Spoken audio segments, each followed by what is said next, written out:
Welcome to Birken Forest Monastery's live stream questions and answers. My name is Ajahn Sona, and we shall proceed with questions after a little statement about the monastery. We are about to reopen as a physical monastery rather than a virtual monastery. And beginning on May 1st, we will have our first extensive retreat, which is full. No need to apply. It's already booked. And then after, in June, we will be having a more or less cautious reopening every second week through the summer. For people to come to the actual monastery, and we'll see how it goes with the hopefully receding pandemic dissolving finally into something nothingness. So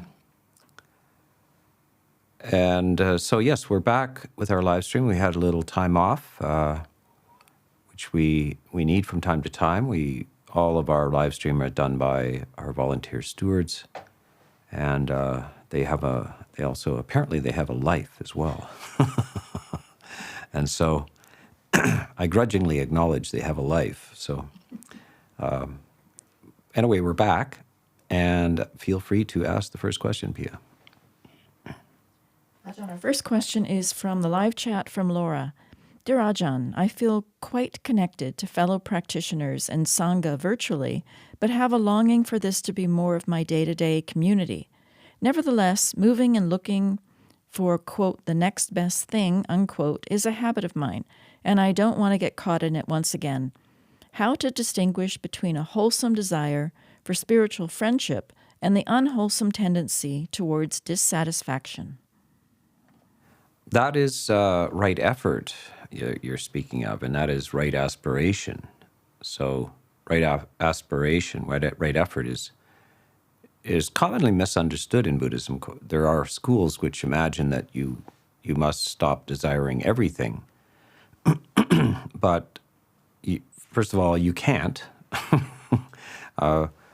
And secondly, you only have a choice between wrong desire and right desire. If you were fully enlightened, then you wouldn't have wrong desire, and you wouldn't need right desire because you've already arrived at the goal.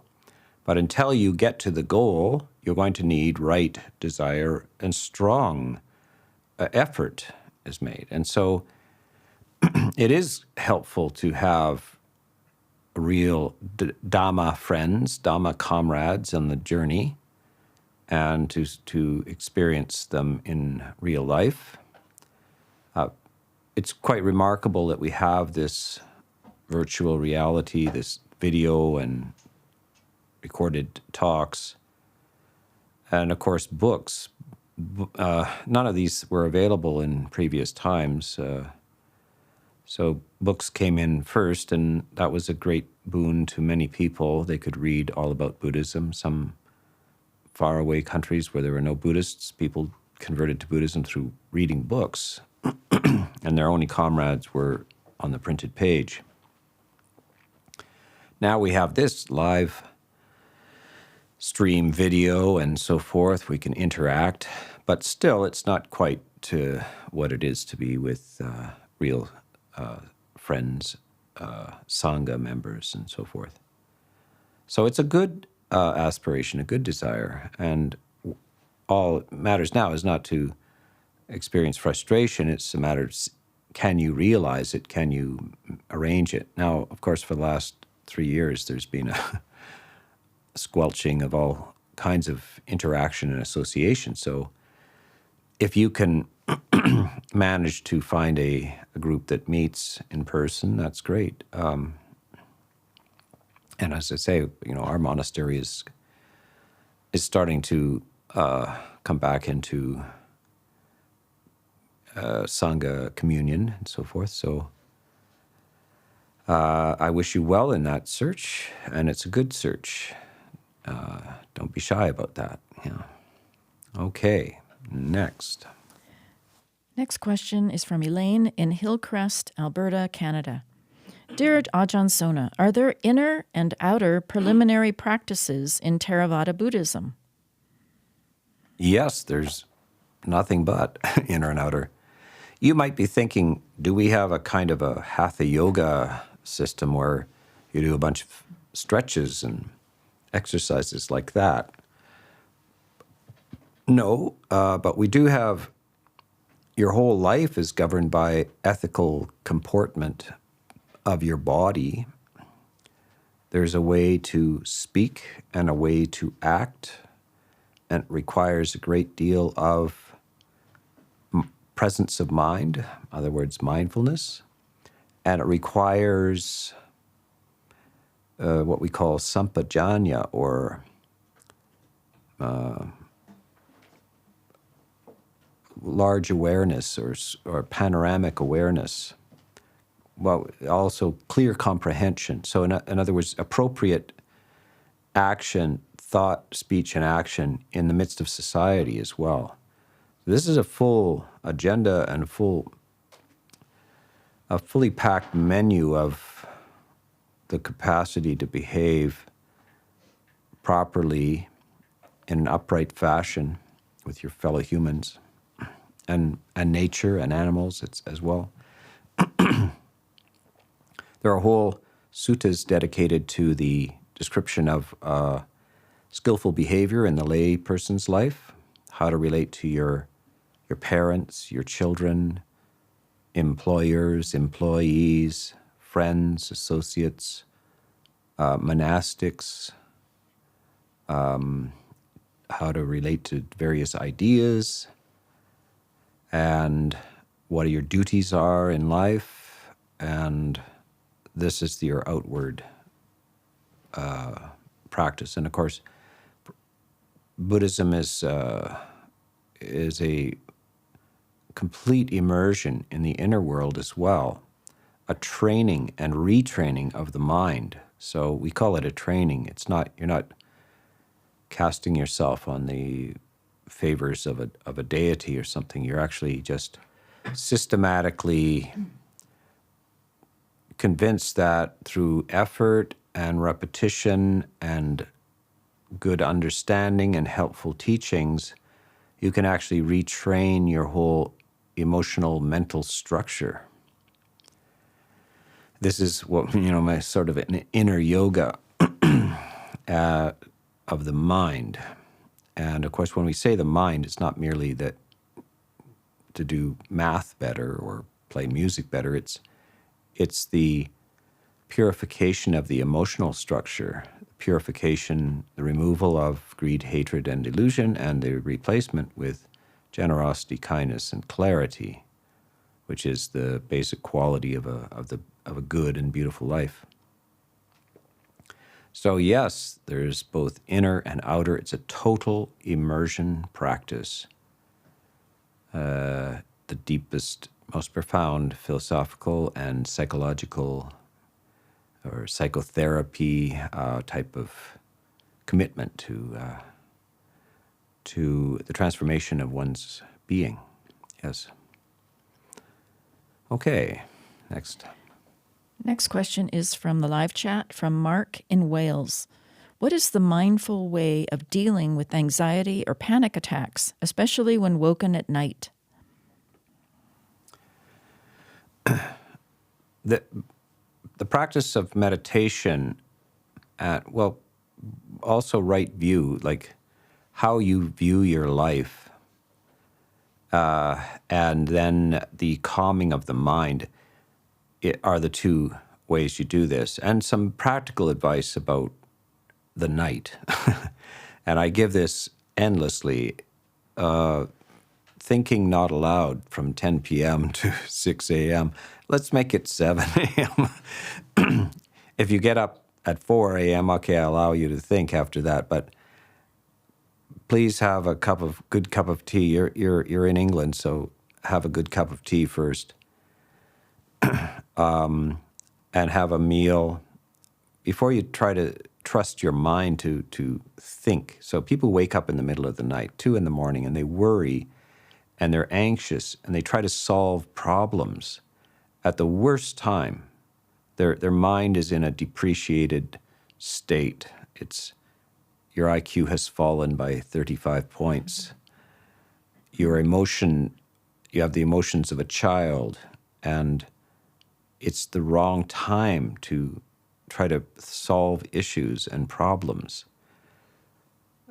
So you need to be fully awake and properly rested, fed, and caffeinated as well, and hopefully then in the day you start to practice some meditation, and that meditation is just the great benefit of simply calming meditation. You don't have to do anything fancy.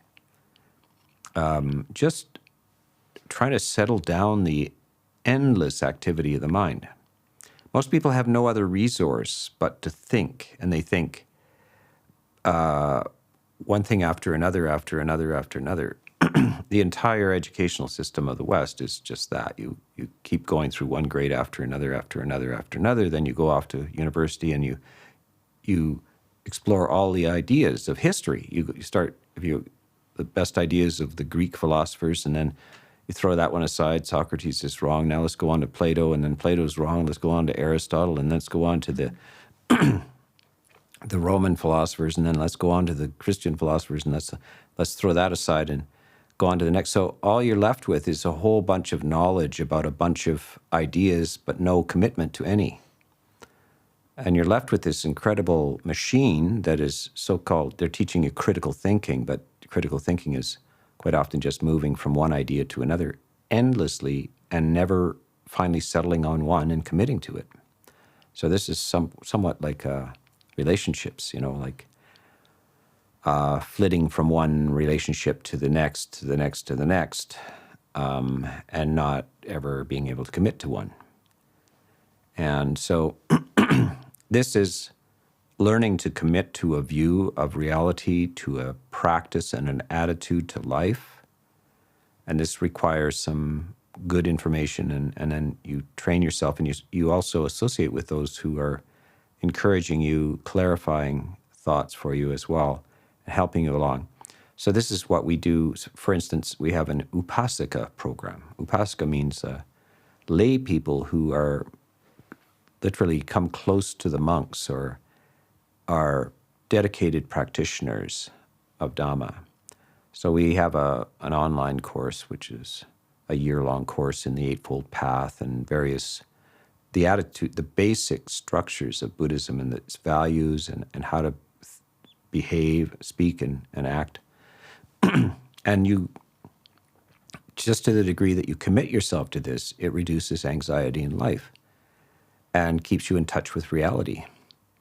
It makes you flexible and able to meet the challenges of life, which the essence of Buddhism is that everything is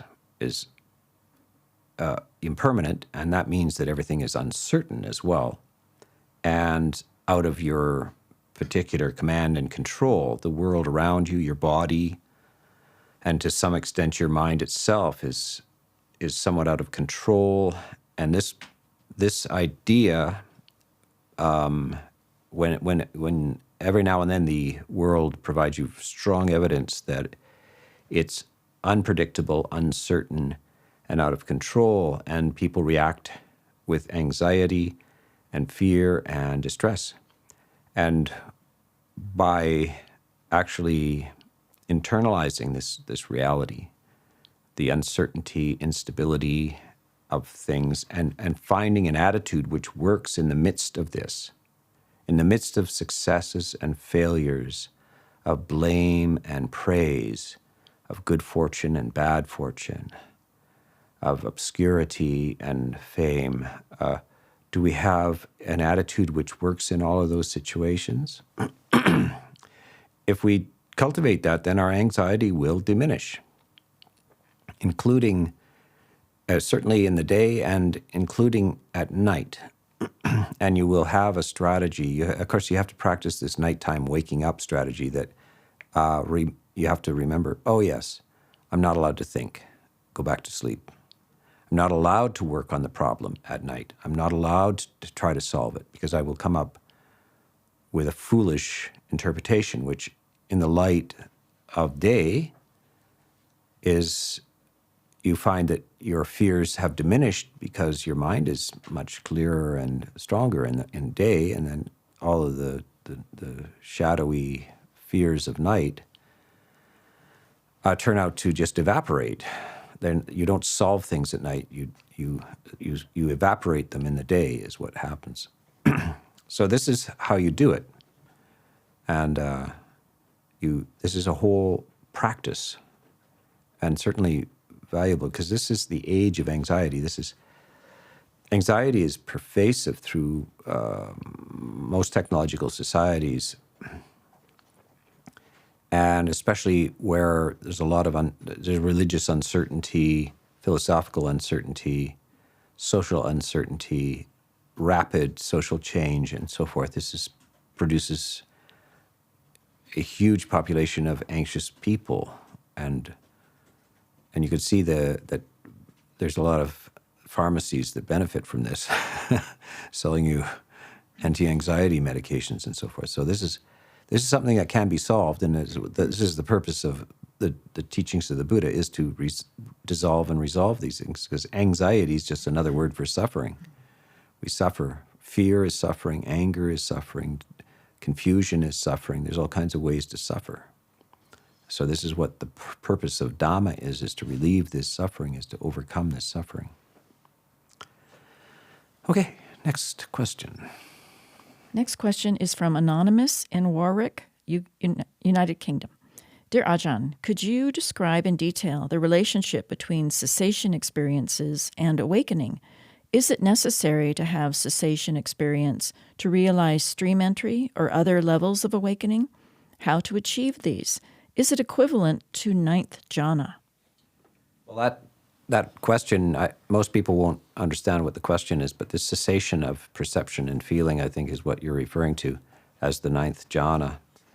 This is such an advanced practice that it's virtually irrelevant to 99.999% of all of humanity. That cessation of perception and feeling is said to be only available to people who are having the third or fourth stage of enlightenment. It is not available to others to enter. This is at least what we have a commentary called the Visuddhimagga, which talks about these. These are incredibly high attainments, this cessation of perception and feeling. The person appears to be dead.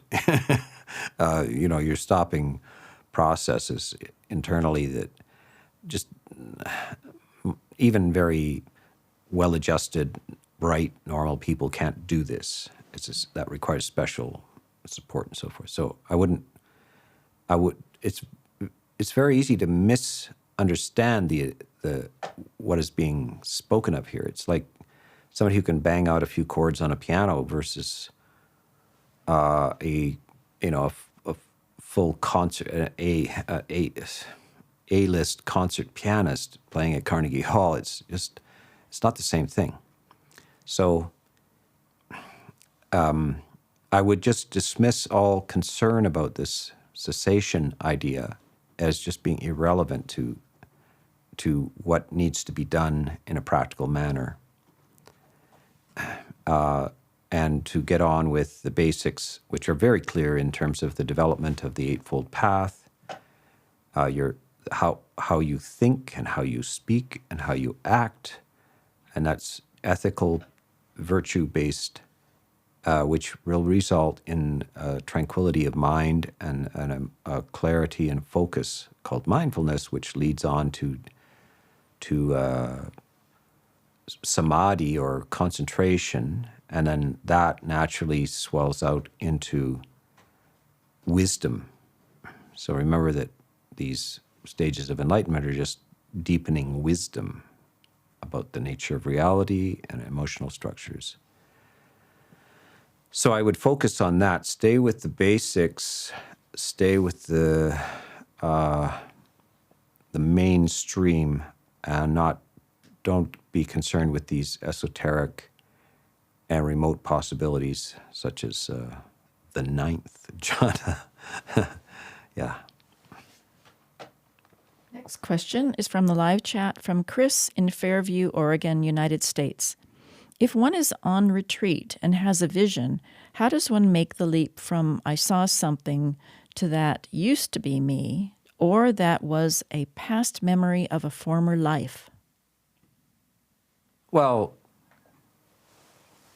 some visions are meaningful and significant, and sometimes you have to inquire, why did that arise? What is my mind trying to tell me? It's a bit like dreams, like most dreams are just the chatter, chaos of the mind, not worth examining it. But occasionally, a dream will tell you something that you need to examine, and it can be helpful. So the same with these visions that rise in meditation. And this is what happens, by the way. Maybe this intrigues people, and maybe some people who are listening will actually think, I'd like to try that meditation stuff because I want to see what kind of visions come up. Because when you try to calm the mind and focus and stay on a single subject, if you're successful, you go into a different frequency of the operating structure of the mind. Just like sleep is a different frequency.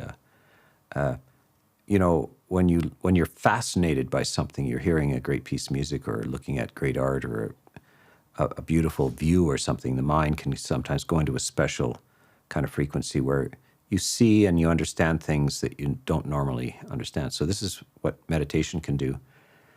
But during meditation, a lot of weird stuff comes up, very, we maybe call from the unconscious or something like this. So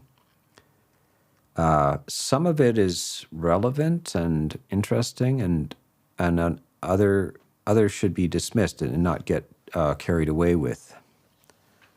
People are not too sure what is important to pay attention to. And this is quite often if you have a good teacher and you go to an interview with them. So you go to a retreat and you're there for a week or 10 days and you're meditating all day long and various things occur. And then you go you have an interview with your teacher who has hopefully been through many of these things, and they will ask you about how it's going, and you report these things. And then they might say, well, okay, don't pay attention to any of that stuff. That's not relevant. Or they may say, well, what do you think that means to you? What is that meaning to you? So that's how you deal with these things. So we can't give a blanket answer that all images or things that you identify with your past life or past in this life even are irrelevant or meaningful or are irrelevant and not meaningful and should be just let go of. So this is a kind of where having a teacher and having personal discussions with them is very useful. Yeah. Next question is from Dave in Castle Rock, Washington, United States. Respectful greetings, Longpo Sona. In the verses of sharing an aspiration, we include the Lord of Death when sharing our blessings. Would this represent a compassionate act to one who has taken an unfortunate birth, or would rebirth as the Lord of Death actually be somehow meritorious? I'm curious if the Buddha discusses what kind of karma would result in rebirth as the Lord of Death, or if she experiences job satisfaction. So that question may be obscure for many people. Some Buddhists who are familiar with the cosmology of Buddhism will know what that death, the Lord of Death, is Mara, M-A-R-A, and Mara literally means death. So Mara is a fascinating idea. Now, in Christianity, you have the devil, but the devil in Christianity seems to be somewhere deep in hell and so forth, very malicious character. Mara actually dwells in the higher sensory heavens. So you can imagine, in Buddhism there's levels of heaven. I should say, by the way, that Buddhism has the most elaborate and detailed descriptions of these other realms, much more so than you find in any of the other religions. Christianity of course, has heaven and hell. So in the Catholic tradition, you got purgatory and so forth. But Buddhism has an incredibly detailed spectrum of these other dimensions, what goes on at each, and they're in levels. And at the 6th level, the highest level of the sensory heavens is where Mara dwells. And Mara is more or less a Madison Avenue advertising executive that trying to keep you interested in the transient and rather trivial fashion changes of the sensory world, of sights and sounds and smells and tastes and touches and ideas. This is the realm of Mara. And why? So this is the realm of death as well. So because fashions die, you see this expression, the way English works is that that trend is dead. Here's a new trend. That generation, what excited that generation is old news now. It's gone. So you'll go through all kinds of changes and fashion changes and preferential changes, and each one is a form of death. And in that realm, you can't transcend it. So this is what Mara is, and death is meaning that is just endlessly in the midst of change of birth and death. What was the rest of the question about? I'm curious if the Buddha discusses what kind of karma would result in rebirth as the Lord of Death, or if she experiences job satisfaction. Yeah, it's fascinating. Of course, this is an office in the universe, so it keeps, it's like president of something or other. One attains to this office, and Mara is not a permanent or eternal being. Mara also has birth and death. It's a pretty nice. It's kind of a It's something like maybe like a drug dealer that has $1 billion, or some sort of crass billionaire that's running got wealthy by running some schemes on this and that, and lives in this crystal palace someplace. You got all these super. He's not quite a terrible villain, but just not the most exalted vision of life. It's pretty materialistic, crass, and a lot of salesmanship as well. You can make your own conclusions around which billionaires I'm referring to. Anyway, yeah, you have to have some good karma and negative karma to get into that situation. To have that kind of exalted, high, beautiful lifestyle, but at the same time having a very materialistic, low kind of view of reality. So that's all I can say. And if you look in the suttas, one of the chief disciples of the Buddha, Venerable Moggallana said that he remembered having been Mara in a previous life, not the immediate previous life, but somewhere in his, beginningless lifetimes, and which is theoretically all of us have. The beginning of our lifetimes is not determinable.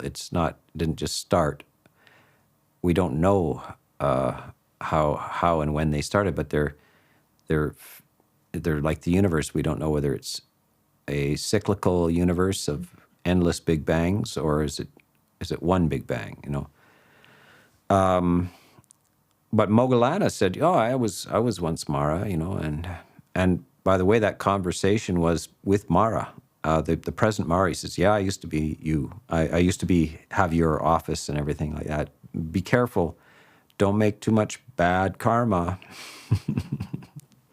Fascinating stories, a fascinating way of looking at the universe and the world. So I maybe watch my cosmology talks with Ajahn Punadhammo. We have one on Mara himself, him, herself, whatever it is. Yeah. Okay, let's go on.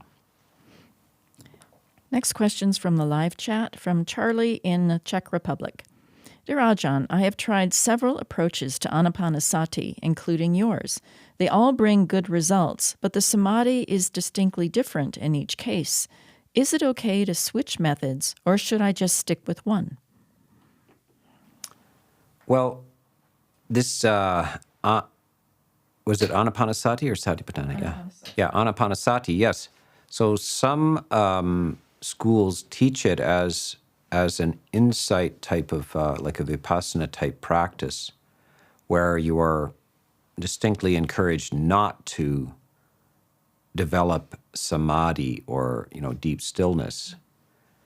And they want you to ignore that. So I think the Mahasi technique of watching the rise and fall of the abdomen is more or less a way of watching change and is a discouraging of getting into stillness practice. It's so-called the Vipassana type school. These are, by the way, fairly late developments. Some people think this is like original Buddhism, but these are actually century and something old, fairly recent schools of Buddhism that emphasize a certain technique. If we look at the Anapanasati Sutta, this is, by the way, so not everybody knows what this is. This is the sutta on the mindfulness of breathing. But we could call it, it's quite often referred to like that in Pali. Anapana means breathing in and out, and sati means mindfulness. But sometimes it's referred to as breathing in and out, mindfulness, concentration sutta, so sati and samadhi sutta. And it's very clear that this very brief, it's on a single page. It's only, there are four tetrads, 16 sentences long. And from the 5th to the 12th are really to do with deep serenity and concentration. So if you're practicing this anapanasati, mindfulness of breathing, and it's being interpreted as having nothing to do with samadhi or deep stillness, then of course you won't get samadhi. But it's really pretty clear that it is both a development of mindfulness leading to samadhi, concentration. So, by the way, sati, mindfulness, is the 7th factor of the Eightfold Path. And the Anapanasati Sutta is a member of that 7th factor. But it says that if you develop it, it will develop the 7 factors of enlightenment, which include samadhi, the 8th factor of the path. When mindfulness is successful, it it leaves the seventh factor and migrates to the eighth factor. And that's how you get to the eighth factor. The eighth factor is samadhi, or deep stillness, concentration. And if they're both successful, they lead on to the realization of wisdom, which is actually enlightenment. The seven factors of enlightenment become fulfilled if the Anapanasati, the mindfulness of breathing, is developed enough, then samadhi occurs, and if that's enough, then wisdom occurs. So understand that you're following different instructions. Some schools are steering you away from the development of samadhi. Others are saying, well, this sutta obviously is both a sati, a mindfulness sutta, and leading to a samadhi, or concentration, which ultimately, of course, leads to enlightenment. The whole point of the Eightfold Path is to get you to enlightenment. But it's through both samadhi and sati, yes. Next question is from Anonymous in London, England. I suffer from a speech disorder known as a stutter. When I focus on the breath in deep meditation for 3 hours and then interact with people soon after, I find that I can speak much more fluently during the day. But then, soon afterwards, my speech disorder returns. Could you please explain if there is any correlation between breath meditation and stuttering? Well, that's fascinating. I think that's a very, I think more psychologists should hear about that.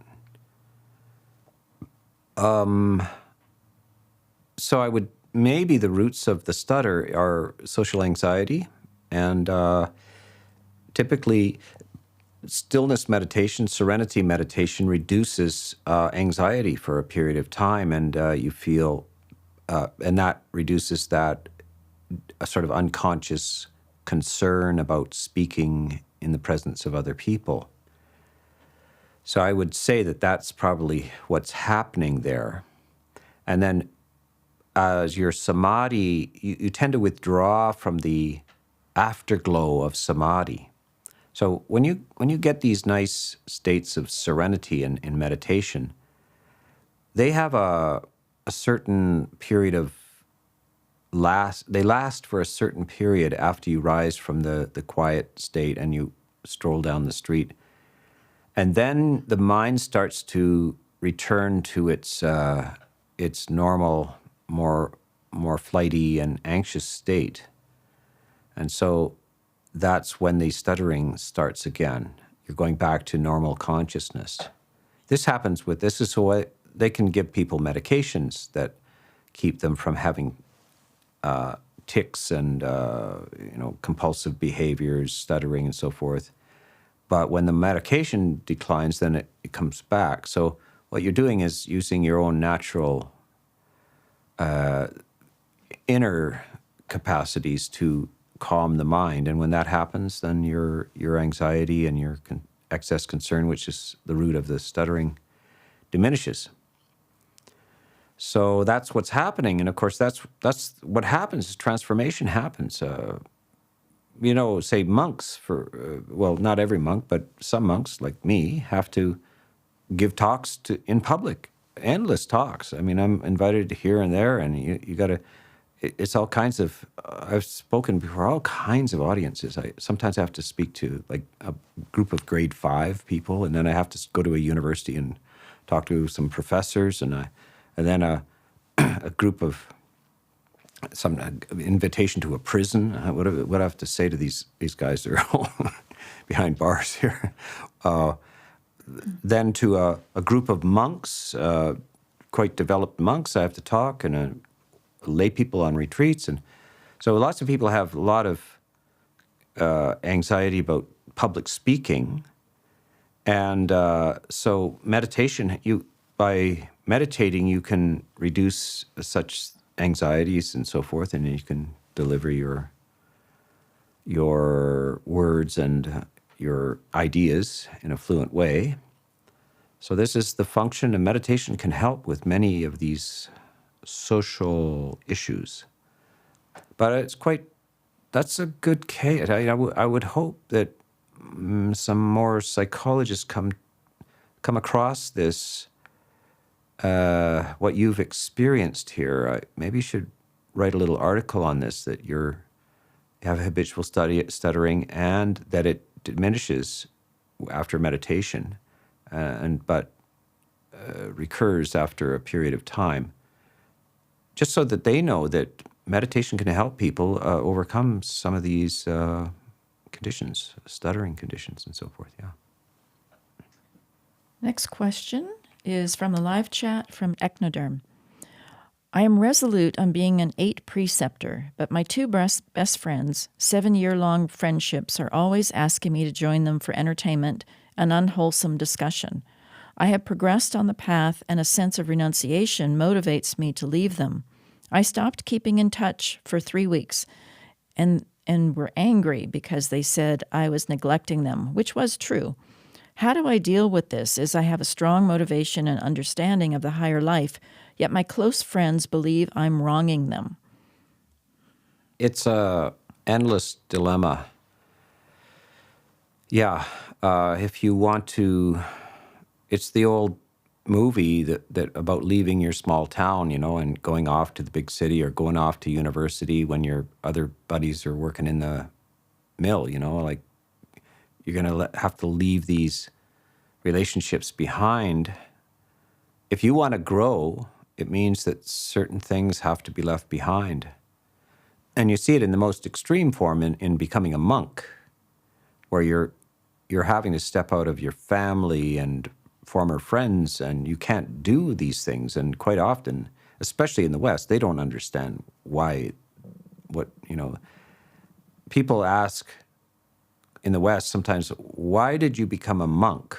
Or if you're a nun, why did you become a nun? And they're expecting a story about that your wife died in a car accident, or it was some terrible tragedy that made you become a monk, it soured you on life so much that you just wanted to go off and be a monk forever.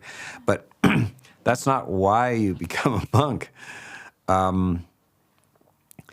And lots of people just do not understand why on earth you would want to do this. It is counter to human nature. Why 8 precepts, layperson? Again, counter to human nature. Maybe in Asian Buddhist societies they understand. Oh, and usually they would say, congratulations, I'm not ready. I have too many attachments, but wow, congratulations, sadhu, excellent.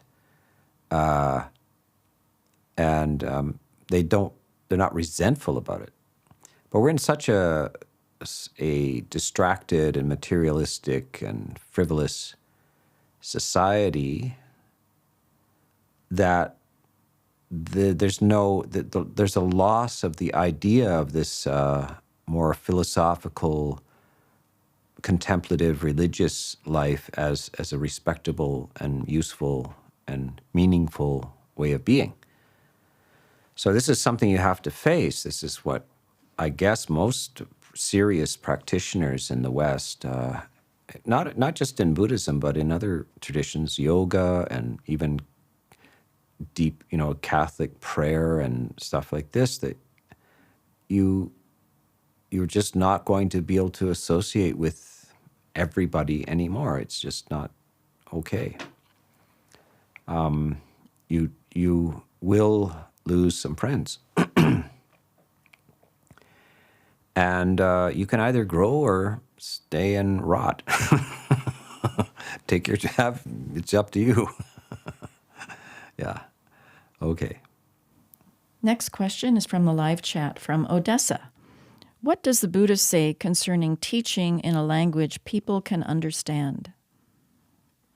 He says very clearly that you should, O monks, speak the language that people speak and deliver the Dhamma in the language that people speak, and not insist on any particular language as spiritual or holy, whether it be Pali or Sanskrit or anything. This happens in various religious circles. They get fixated that somehow the truth is expressed only in a certain language, but the Buddha is saying, please do not take up that view because it's not correct. The truth is not embedded in any particular language. It's a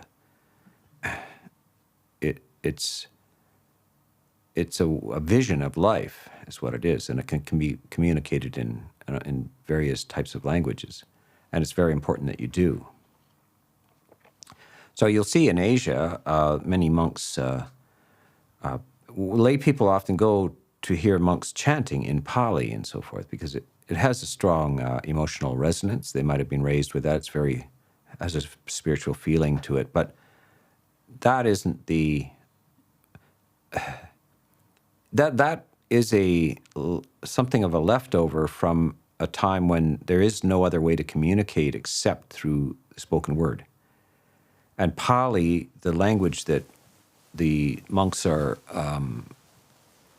chanting in, was the language that people understood at the time. So, but people don't speak Pali anymore.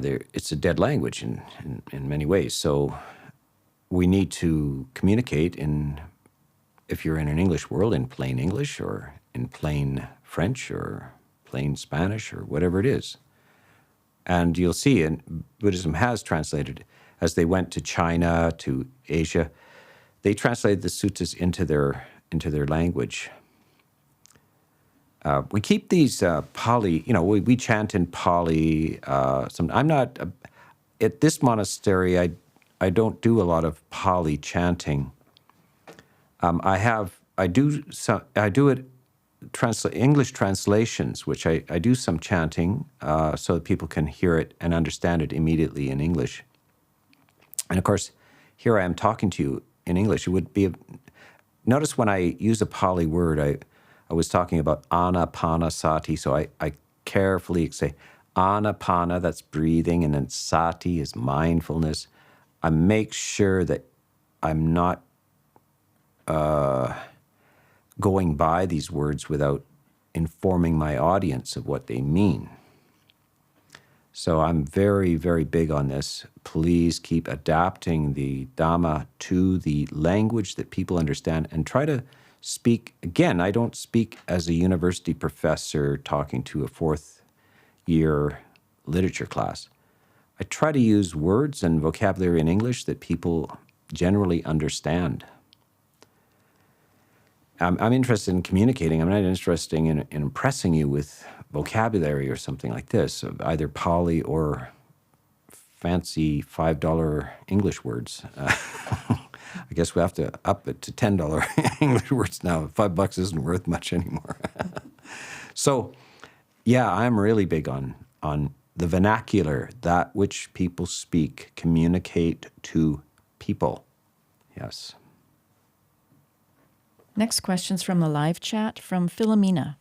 I wonder why we cannot be angry. Normally, I only get angry if I see injustices. Anger, it's energy to do something. Indeed it is. And it is a form of anger, though, which is like gasoline. Gasoline makes a car go, but it has these fumes that come out the tailpipe. It pollutes the atmosphere. It's toxic. So it's better to run on electricity than gasoline. There are other emotions which get things done. They're highly motivating. Love, for instance, is immensely motivating and is relentlessly energetic and won't burn out your engine. But anger will burn out your engine. Like, for instance, if you're an ecologist and environmentalist and you just see the endless, impossible, the giant commercial interests want to sell you things that are not good for the environment and other living beings, etc. So, and you think, you get furious at this, and you want to lie down on the highway and stop the traffic and stuff like this. And this does have effect, but quite often if you are motivated by that and think you have to be, then you will eventually get depressed. And eventually you won't have, your little system will burn out. And so you're actually introducing toxins into your own body. You're protecting a rainforest. You're angrily protecting a rainforest against loggers who are on a dump chainsaw oil in it. But in the meantime, you're dumping chainsaw oil into your own little rainforest. So you're a rainforest as well. You have a ecological system. You are an ecological system. And certain of your emotions are toxins and damaging to the system. And anger is one of them. But it doesn't mean, people think, oh, you can't, don't tell people not to be angry. It suppresses them or represses them or this and that. And they just don't get it. The Buddha, are they telling me that the Buddha doesn't know what he's talking about? The Buddha does know what he's talking about. These conventional level of these things that you got to be able to express your anger and this and that. Okay, there's another level of the game here. And there are other energies that get things done beautifully, and they don't damage your system. And so that's why we encourage you to, cultivate loving kindness and compassion and all these things to get things done and not to damage yourself while you're doing it. Yeah. Next question is from Martin from Liège, Belgium. Dear Ajahn, I'm disturbed by the fact that women can't be ordained in the Theravada tradition. I've read that according to Bhikkhu Bodhi, the Vinaya actually permits ordaining women, and that we could start the Bhikkhuni Sangha off again. What are your thoughts on this issue?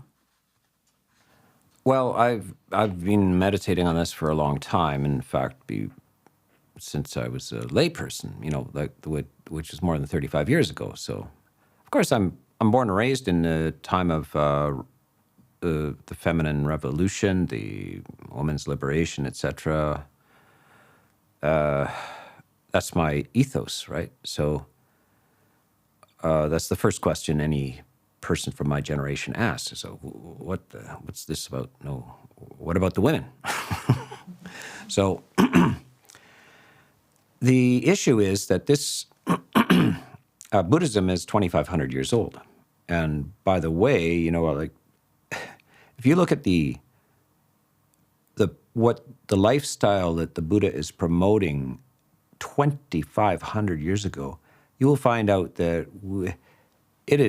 we haven't caught up to it yet. I mean, it's an advocacy of just of peace, absolute peace, loving kindness, peace, sanity, non-killing and injuring of other beings, including animals. I mean, we're just starting to get something like that in certain advanced countries, starting to get there. But if you look at history, it's just a bloodbath of horror and cruelty in every single culture. You can't, if you read history, it's hard to go 20 pages.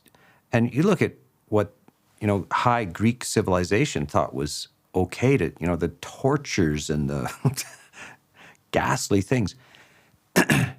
So this is 2,500 years ago, and the Buddha is introducing a woman's order into this. This was just, he was thinking, this may not work. It is so outside cultural norms, but I'm going to do it anyway. He did it, and what a remarkable advancement in history. It's nothing like that. For the next large women's order is the Catholic nuns, we're 1,000 years later. And so this is what we're dealing with. And the rules that are laid down for the ordination of bhikkhunis and so monks and nuns are ancient, but you can't just dismiss them. it's what makes the ordination process valid. So what is this? You say that the bhikkhuni order can't be revived or isn't revived, or there are no bhikkhunis, but there are many monks who say, yes, it has been revived. And there's all kinds of bhikkhunis and nuns who have gone through ordination processes and say, I'm a bhikkhuni, I'm a Theravada nun. So some very scholarly monks on both sides of this question, very well informed of the deepest details of this, whether it's sort of legally viable or not, are split on this. And I see reason on both sides. There are reasonable arguments on both sides of this, both for and against this. Not by people's opinion, not because they're old misogynists or they're old fuddy-duddies. I mean, a lot of us are, but it's not because we're not liberal or we're fundamentalist or anything like that. We're trying to set that your own prejudices aside and say, what does the Vinaya, the rules of ordination established at the time of the Buddha, what does it actually say? And is it okay to revive this? Has it died out, etc.? And the weird thing is, it's almost precisely balanced in the middle. So here's a perceptual illusion. You see these drawings where it's a rabbit. If you look at it one way, it's a rabbit, and if you look at it another way, it's a duck. And it's the same drawing. You can see a duck there and a rabbit there. You flicker back and forth. You can't actually see the rabbit and the duck at the same time. You see a rabbit or a duck, but it's the same drawing, and it's just your perceptual shift one way or the other. So this is the details of this, the tiny details of this idea of is ordination valid or not, is you could see it as a duck, or they're identical statements, and one sees it as a duck and the other sees it as a rabbit.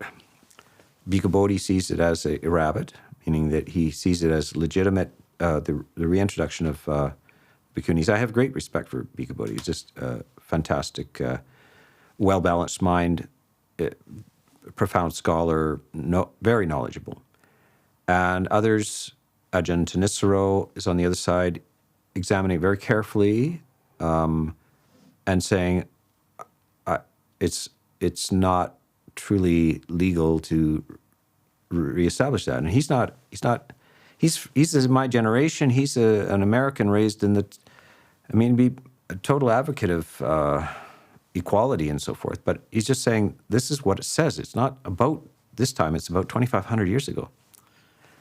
And so, by the way, all the Theravada countries have in the past developed alternative women's orders. Since they thought that the bhikkhuni bhikkhuni order had died out, they have substitute orders. In Thailand, they have what are called mechis, and I have Sister Mon is a mechi here, so it's an alternative order. It's a way of women practicing monastic Buddhism.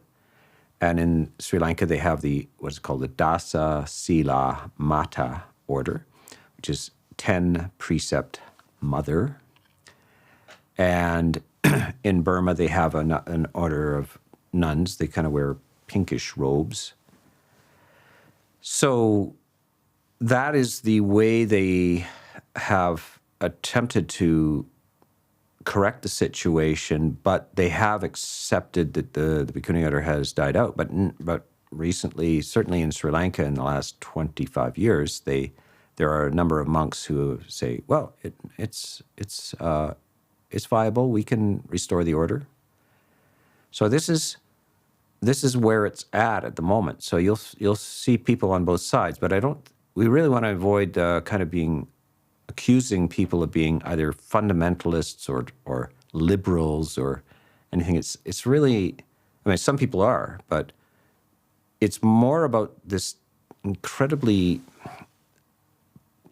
fine and balanced point where you could reasonably see it one way or the other. And there are reasonable arguments on both sides, very, very reasonable, not bringing anything else into it, but just what the words say. So that's where it's at the moment. And we are at the end of our hour. We're back for the first time in a while with our Q&A, and I presume we will be back next week as well. So stay tuned for that, and we'll see you then.